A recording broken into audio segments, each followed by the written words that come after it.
shelter will be strong. Learning skills for the end, in the chaos we belong. Hunting for our food, purifying water clear. Together we'll stand tall, overcoming fear. Prepare for the worst, hope for the best. Rural Report, our beacon of hope, guiding us through the storms we cope. United we stand, against the odds we fight. Rural Report, shining in the night. Rural Report. Hello again and welcome back everybody to another edition of the Rural Report. I am your Rural 2IC, and today I want to do another kind of one of the podcasts that we do on the ugly truth about SHTF. And one of the things that I want to touch base on is bugging out. Now, if you've watched me for any length of time, you know that for most people, not everybody, but for most people, bugging in should be your number one go-to. You are king of the castle. That is your domain. You know the inside of your house better than absolutely anybody. All of your stuff is there. You probably know the layout of not only your house, but your yard, your property. You know your neighbors. Everything just, it makes perfect sense to bug in. If you're bugging out, you're taking handful, very small percentage of the things with you. Granted, in a survival situation, for the most part, a lot of your stuff will become, a little bit of a moot thing anyway. But there are circumstances that you should at least consider bugging out. And that can be personal SHTF stuff.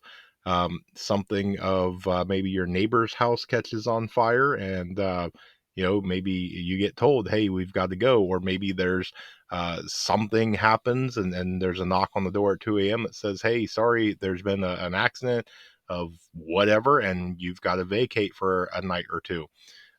Maybe it is you get that phone call at 2 a.m. that there's been something and you're going to go stay at the hospital for a day or two with a loved one or something. Maybe it is a tornado or a fire or a hurricane that you just need to bug out for, a couple days and let the storm pass. Maybe it's a lot more. Maybe all the way up to maybe a battalion of tanks is coming over the hill. Pick your whatever scenario. But we're going to talk about some of the things when it comes to bugging out, and see if we can cover some of the things with this that might be some common tactics and things to think about, as well as some common mistakes that we can try and bring up. Because one of the most important things is that planning and preparation when it comes to bugging out is key. You should strongly consider bugging out just in case, right? We're preppers. That's what we do. It's everything that we do is just in case. And so when we start going into this is the prep time. This is the sitting down, talking with friends, family, loved ones, your tribe, your mag, all those people that you're going to ride out the apocalypse with. This is the time to sit down and brainstorm. You can do it by yourself for a little bit, get together and bounce ideas and everything off, get all on the same page and things like that. This is where pen and paper comes, and we need to, one, do the, why are we bugging out? That should be number one. What is our 1, 2, 3, 5, 20 events, whatever it is? When this event happens, it is go time. That's when the little blinky light starts flashing, the siren sounds, and it's time to go. And then we should probably work our way back from there. If we are bugging out because of a hurricane, then all right, we have hurricane bug out. But when do you bug out? Do you bug out 3 days ahead, 2 days ahead, the day of? If you're doing the day of, is it 6 hours before it's going to hit?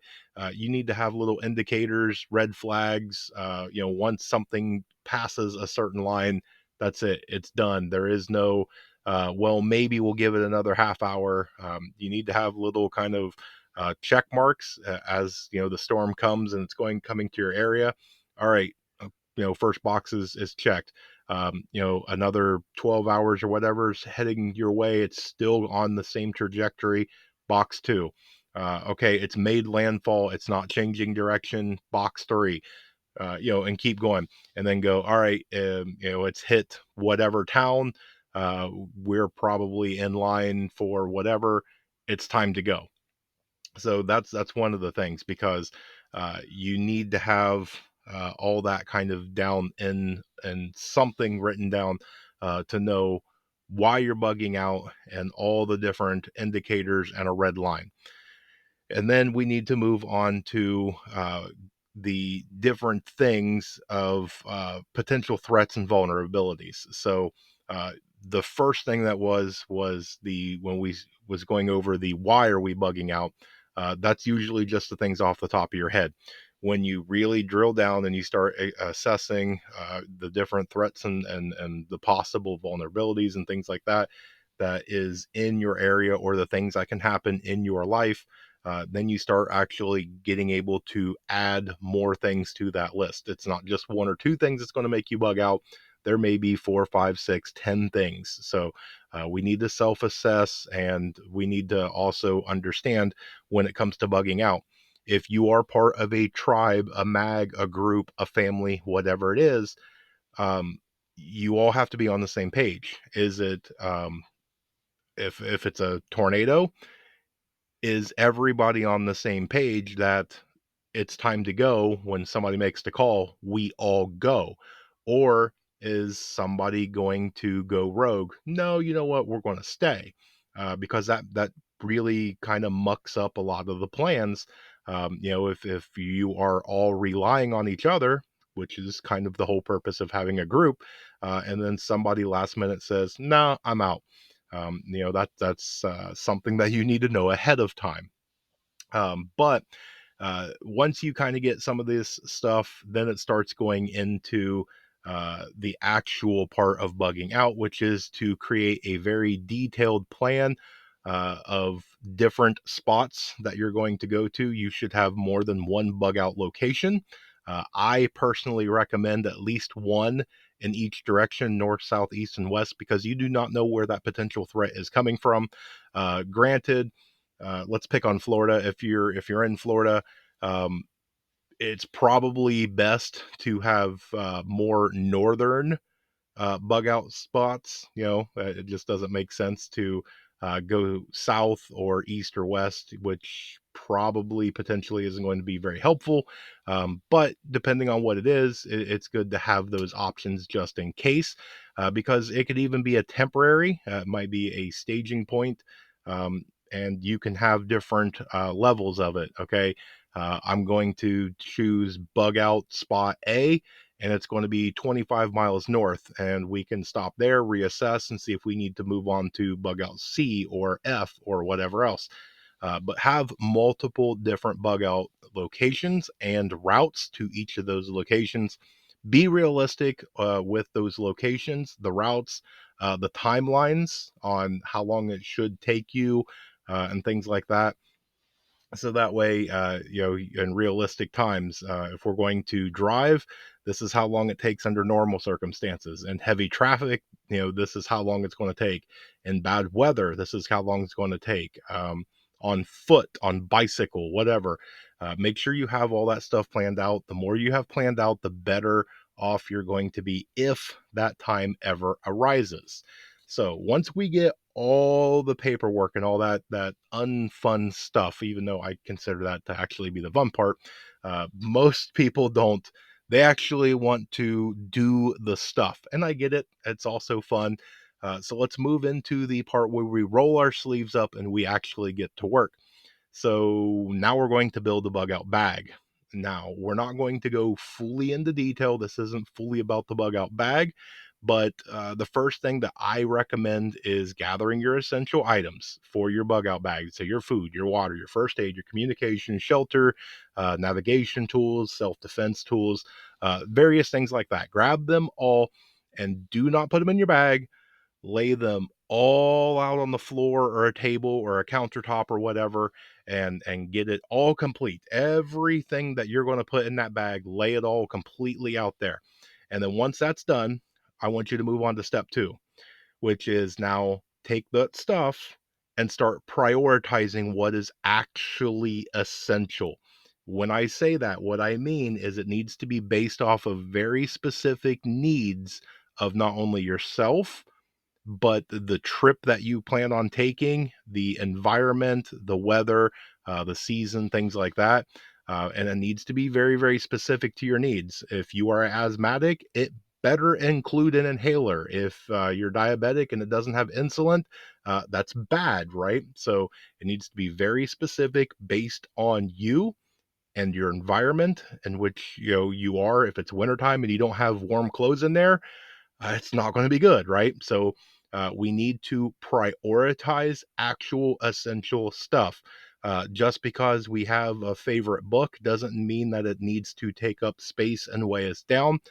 There is a lot more other things that can go in there, and we need to know the difference on what we're doing. Bugging out is not a living out of the bag for the rest of your life. And this is personal opinion. You can disagree with me. That's fine. There's many different types of bags. I recommend, if you are financially able to have multiple bags. You should have a car bag, one that stays in your car, doesn't leave your car unless it's time to grab the bag and use it. You should have a work bag, and if you have a desk or a locker or something like that, and I understand not everybody can have this, or maybe they work out of their car, maybe they're traveling salesman or whatever. I get it. But to have, if you have a desk, if you have a locker, if you have something that you can store something at your place of work, it is good. It is a cache. It's there. Even if you're not at work, you're out with the family having dinner. Maybe something happens and you can go, you know what, if I swing by work, I have a cache of stuff there. So it's just one of those things to think about. But then you can have different things of get home bags. You can have a bug out bag. You can have an overnight bag. You can have all sorts of things. But the one is the inch bag, which is INCH. I'm never coming home. That is the something's coming, and I'm guaranteed not coming back, and that needs a lot more. That needs documents and all sorts of other things. That's going to be your biggest, heaviest bag. A bug out bag usually is about 72 hours of supplies to survive. You don't need a ton of stuff in a bug out bag. And a lot of times your bug out bag, when we talk about bug out, people think it's the inch. You're not coming back when you bug out. You may have it to where something happens and you just need to vacate for a day or 2 days or something like that. And then you can come back to your place and maybe take things back over. Um, you might be able to come back and resupply. You might be able to do various other things. So keep in mind on your bug out bag. And it also needs to do what it is. So we're bugging out. How far is your trip, right? So if your trip, you can make it there on foot in 12 hours, you can actually do a smaller bag. Usually, I recommend at least double. So if it's going to take 12 hours to walk there on foot, do a 24-hour bag. That should get you there. And if you run into a little bit of trouble or something like that, you should have a full day's worth of supplies and stuff to survive out of that bag for 24 hours. And you can play it safe. You can go for 36 hours or something like that. But think about it. How much food and water do you need in 24 to 38 or 36 hours? Not a whole lot. You don't need a whole lot of just about anything for that. You don't have to have, when you're talking about a bug out bag, and this is one of the big mistakes, is everybody wants to stuff the kitchen sink and everything else in there, and it doesn't have to be that. Remember, if we're bugging out, more than likely we're on foot. Usually it's a long journey to get away and get to safety. So we need to pack essentials. It needs to be as lightweight as possible, and it needs to be durable. And it needs to be what you can do to your financial ability. If you cannot afford a $250 backpack, don't go into debt trying to get one. Get the best thing that you can afford. Sometimes you can get really good, durable, amazing gear at a thrift shop or at a yard sale or a pawn shop or different things. Do your research, look at it. Don't just buy it because it looks cool. Don't just buy it because it's got your favorite color or favorite pattern or anything like that. Actually, do some research and find out what gear is going to hold up that you can afford. There's stuff out there for each price range. Make sure that you are doing yourself the due diligence because, uh, again, prepping is very, very, very, very personal. So when SHTF happens, no one cares what the label says. No one cares what the logo says. You are going to care on whether if that thing is going to keep you alive or not. You're not going to care that it's orange or pink or blue or polka dot. You're not going to care if the really cool dragon or wolf design or whatever is on there. Uh, if it keeps you alive, perfect. It's done its job, right? But let's move on from there and let's go into the actual uh, uh, going through on the road. So we're going to do a test run. We've got our bag, we've made our plans. Now let's start navigating on the road safely. So after you've understood the chosen the route and its potential obstacles, we need to walk it, drive it, however you plan on doing it. I recommend both. If you plan on a bicycle or any other means of transportation, I recommend trying that. Multiple ways to get there. Now, I know it's very, very controversial on the staying off highways and using back roads. Is one of the things that everybody says, stay off the major highways. Now, I will tend to agree. Depending on whatever the situation is, more than likely highways are going to be clogged. When you get highways clogged, you get traffic jams. When you get traffic jams, people start getting a little uneasy, and you can have conflict and you can have a bad day just sitting in traffic because you looked at somebody wrong or whatever. So I get it. But um, depending, you may actually have a major two-lane highway or a small highway that is by you, and if you can cover a great distance and it's not really that heavily of a used highway, maybe it's early enough, maybe you got out before it turned fully SHTF, then it's okay, right? You have to make that decision on what roads and routes and stuff to take. Um, I get it. A lot of people is going to try and utilize everything they can for being stealthy and being roads and ways that are less trafficked, but you've got to understand too that there's going to be other people that is thinking just like you. This is going to be one of those things that, um, at least I know where I'm at in my rural area. There's no paint on the road and things like that. It is not designed to have a ton of traffic. So you get one little accident. There's not a whole lot of places to turn around. And even if you get turned back around, you're going to go for quite a while to get around that accident. So make sure that you understand that as well, of all the different potential obstacles that can go no matter how you're going to go. One of the things though that I do really want to stress is to maintain awareness of your surroundings and practice your situational awareness. uh, Always, I know it's going to be one of those things that if SHTF happens and everybody's kind of a little panic, you got the adrenaline pumping, you got a little bit of fear kind of creeping up. Kids are kind of freaked out. Wife, husband, mom, dad, whatever. Even the animal might be freaked out. It's a lot of excitement, a lot of emotion going on. It can definitely pull your attention, and that takes away your situational awareness. You really have to be able to control what's going on around you to keep everybody as calm as possible. Give people tasks, give them something to do, especially somebody that you know that maybe is having a hard time coping with that situation. Give them something, even if it's meaningless. Okay. hand them something and tell them to jot down some things, or read the map out to you, or whatever. Give them something to do. It takes their mind off of it, allows them to focus, and it's going to help you maintain your awareness a lot better. And that'll help keep you safe on the roads. So um, let's move on and switch gears.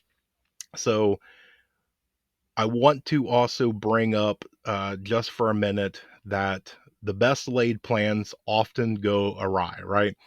We can sit down and we can war game for days, weeks, months, and even years on the best bug out location, the best routes, and we have it all nailed down, and we've practiced, and we've got this 100%. It is great. What happens if something goes wrong and we can't get there? Well, that means that we may have to find a temporary bug out place. Um, on your road, let's say that you are going to travel northbound for 30 miles or 50 miles or whatever, and that's your bug out location. Somewhere along the route, it would be a good idea to kind of scope out um, little kind of like break points. If we can get to this mile marker, there is a old barn over here, or there is an abandoned garage, or a small warehouse, or whatever. There's little tiny spots here and there that you can go. That is a potential makeshift temporary bug out location. Um, the ideal temporary ones is something that provides kind of like a natural protection, and maybe even gives you a little bit of resources. Something that is, maybe you got slowed down, maybe you had to stop off, maybe there was an injury, whatever, and it's starting to get late, a storm's rolling in. If you can find something with a roof and four walls to get you out of the wind, rain, give you some level of protection and a little bit of rest, and a little bit of security and things like that, um, that's resources. Utilize that. Don't just sit there and be foolish and just keep pressing on. You can make things 10 times worse, and even make a fatal decision. So being able to spot something that'll be able to conceal your location, minimize your kind of like your footprint, so that way you can kind of avoid the attention, or that anybody's even there, because that provides a little level of not attracting unwanted attention or guests, right? It's one of those that we don't want to have a confrontation. Confrontation poses risk, and the best way to mitigate risk is to try and not get in confrontation, period. And so, if we can conceal our location, that really tries to minimize that pretty well. And so, to find places that you can temporarily set up a little kind of like basic camp, a little bit of a basic shelter, maybe get comms up, and reach out, take a little bit of a break, get off of your feet, get the heaviness off of your shoulders, maybe eat something, and just have a little bit. And it doesn't have to be, when I'm talking temporary, it doesn't have to be a couple hours and let's go. It doesn't have to be for one night and let's go. Temporary means that, you can stay there for 2, 3 days or whatever. You're not staying there forever. Maybe it's a pretty decent spot. Don't just get it in your head that you have to make it to bug out location A. Um, Maybe it's better to stay here another day or two and really relax, and recharge everything, regroup. Maybe that place provides some resources. Maybe it was a mom and pop gas station. Nobody's really coming by, and there's still stuff on the shelves. You can sit there and eat, and be safe and secure somewhat, and just take advantage of it. When SHTF happens, we have to utilize every advantage that is going to be presented to us. You're not going to probably get a whole bunch of opportunities, especially early on. Take advantage of the opportunities that you can. Don't overstay. That can be just as dangerous. So it's going to be a fine line on understanding when it's time to leave and time to go, same as bugging out of your house in the first place. But don't also be in a hurry, and you'll be looking back in a day or two going, wow, I wish we would have stayed there. It was safe, for what it was. It had some resources that we could have used and all that. So don't pass things up that you might regret later. So but let's wind this down and put a little bow on it. When we go into this, and I know we've talked about this a lot, but the ability to adapt and us to be more resilient. There's a lot of mental preparation that's going to kind of need to be prepared for because of all the challenges that a bug out scenario presents. And most of us that is listening to this and watching this probably have never actually experienced a situation that we had to actually bug out. Most of us, we can run drills and we can do scenarios that can make it as live and as realistic as possible, but it never replaces the real thing. So to be able to mentally kind of prepare for it, that's going to be all on you on how you're going to be able to do that. But it's definitely important. And then it's going to be learning the basics, making sure that you stay up on the fundamentals, the basic survival skills like finding and purifying water, being able to primitively start a fire and keep and maintain that fire, gathering food, foraging, different things like that.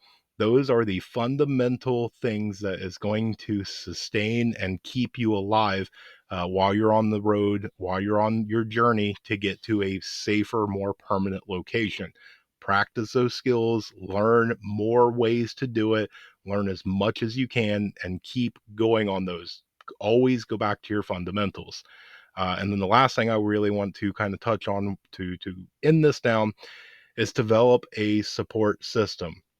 Um, it's going to take an emotional toll and a mental toll on all of us. There's going to be emotions running rampant. There's going to be high stress, high anxiety. It's going to put us through probably a lot more than most of us have ever dealt with in our entire lives. Hopefully, we'll never ever have to deal with it. And you know, it is what it is. But in case SHTF does come and it hits the proverbial fan, we need to be as ready mentally as possible. And part of that is supporting one another. Are you okay? And be honest. No more of that BS. Yep, I'm fine. And you're not. Be open and honest, man. My ankle's been bothering me, or man, I've got this thing in my back of my head. Uh, I just don't think we're going to make it. No, we need to talk. We need to communicate. We need to be able to be supportive of one another. The strongest of us, it's still, you can have a bad day. You can still have it to where you can get in your head, and to have somebody there that understands the signs and recognizes it and can help get through. Remember, a MAG is a mutual assistance group. We are all in this together. We all lean on each other and depend on each other. So we have to be as open and honest with each other. No more of the big man, tough guy sort of I don't cry, whatever. We're not talking about being some sort of I'm trying to say of you know, turning into just a full-on emotional whatever we want to go with that. There's probably some sort of thing that I'm trying to think of, but just escapes me. Um, it's being you, but it's just being open and honest about what's actually going on inside of your head. There's nothing wrong with that.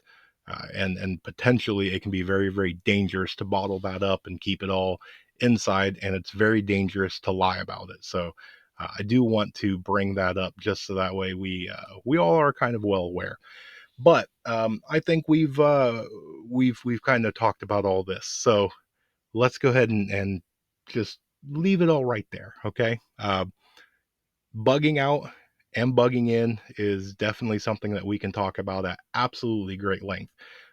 There's so many details, there's so many things to think about on both of them.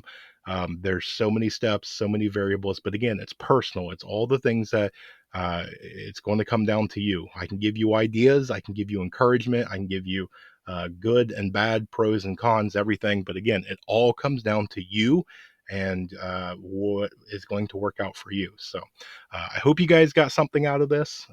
Let me know down in the comment section. Give me a thumbs up. Subscribe if you like this sort of thing. Share it out with the friends and family.